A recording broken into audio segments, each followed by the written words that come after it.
Hello everyone, this is the second part of fracture of forearm, and in the first part we discussed about its relevant anatomy, that how it articulates with each other, radius and ulna, what is the role of interosseous membrane in the fracture, and we also saw that if one of the bone is fractured out of the two, the other bone will also get dislocated.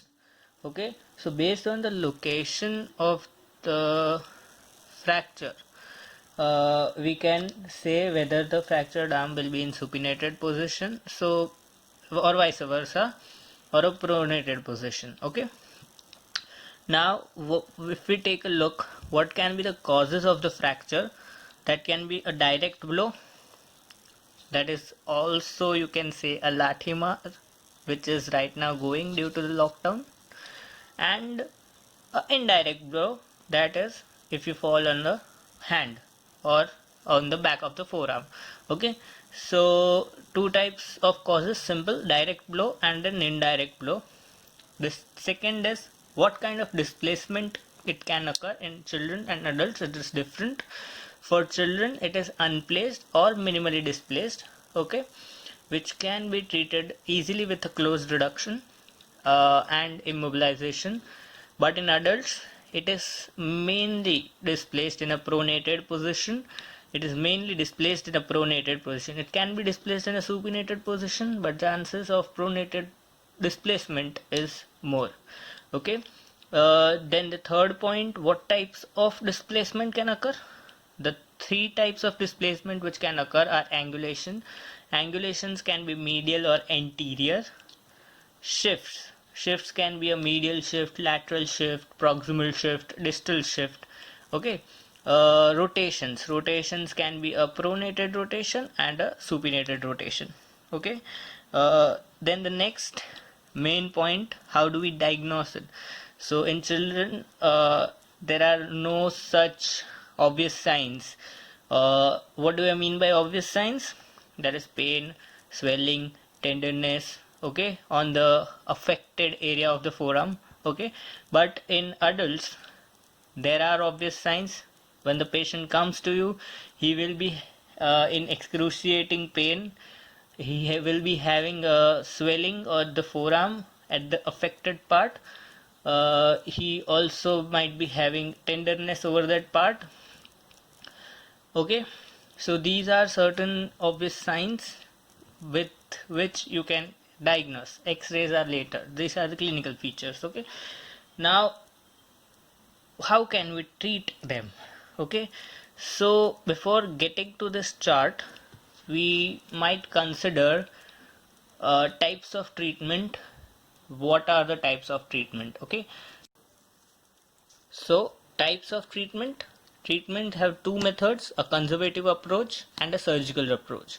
See, a conservative approach is mainly used in children with, because they're minimally displaced fracture, they have a minimal displaced fracture. And what kind of displacement, we can find it out on an x-ray. Okay, so conservative treatment, what are the steps of the conservative treatment? First of all, closed reduction under general anesthesia. Okay, give the patient the general anesthesia, bring him to sleep, make him sedative. Okay, then use a close reduction technique or manipulation by, we will discuss the technique just after few seconds. Then second part is immobilizing the part to which is to be treated, or the fractured part, which is most important point, step in any fractured treatment approach. Third is above elbow plaster cast. Okay, now what is the technique of close reduction? Okay, so initially the patient's arm or elbow is kept in a 90-degree position. Okay, 90 degree or 90 degree in a flexed 90-degree flexion position. Okay, then from the therapist will hold the hand in a way that he's shaking hand with the patient. Okay, so this is the hand of the patient. The therapist's hand will come like this. He will hold the hand in a manner that in which we shake the hand. Okay, then the assistant will be holding the elbow from the humerus and the proximal fractured fragment part. Okay, so from the therapist side, traction will be applied in this direction, and by the assistant, opposite traction force or counter traction force will be applied by the assistant in the opposite direction. Okay, so that both the fractured fragments get separated. Okay, if they get separated, angulatory displacement and a minor displacement can easily be resolved by this traction only. But if it is major type of fracture in this here, then you need to pull a traction force here and a counter traction force here, so that the fractured fragments get separated. Then from above, with the help of the thumb of the other hand, the therapist will push this part down and will align it in this way. So both the fractured parts will get aligned. Then comes the immobilizing part, and then the above elbow plaster cast. Okay, so in this manner, conservative approach, closed reduction is performed. Okay, then comes surgical approach. Okay, so surgical approach, it is simple: open reduction, internal fixation. In short, in medical termination, in short, it is termed as ORIF. Okay, open reduction, internal fixation. It is mostly used in adults when traction is impossible to maintain, or it is a very difficult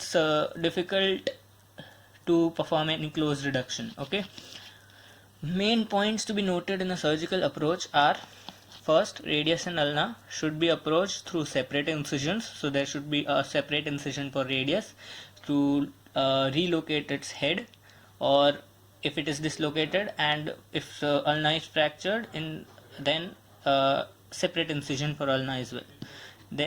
And why do we take the separate incision? To prevent the cross union, or to avoid the cross union. What is cross union? Cross union is the bridge if the fracture of both the bones is at the same level. Okay, suppose radius and ulnar are fractured at the mid shaft level, and in that case there are chances that a bridge of callus, you can say, fracture healing process starts, and a bridge of callus is formed between the radius and the ulna. See, if you think, let me dot here. If this is the head of the radius and this is radius, it is fractured here at this part. Okay, and if this is ulna, it is also fractured at this part. So there is space, there is interosseous membrane in between them. But you can say, if the fracture healing process starts, then there will be a bridge formation. See, these bones will heal easily, but there will be a callus formation. This callus bridge will be formed in between them. This is termed as cross union. Okay, so this cross union what does it do? The cross union prevents the possible rotatory movements at the forearm, which are known as pronation and supination.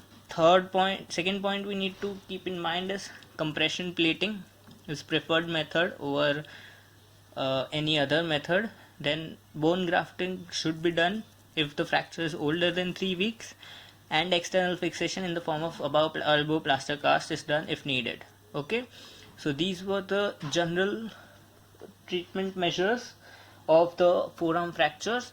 Hope you understand this like video about forearm fractures. Next video we'll talk about certain different types of forearm fractures. For example, Monteggia fractures, Galeazzi fractures, Barton's fracture, most importantly Cooley's fracture. Okay, so thank you and stay healthy.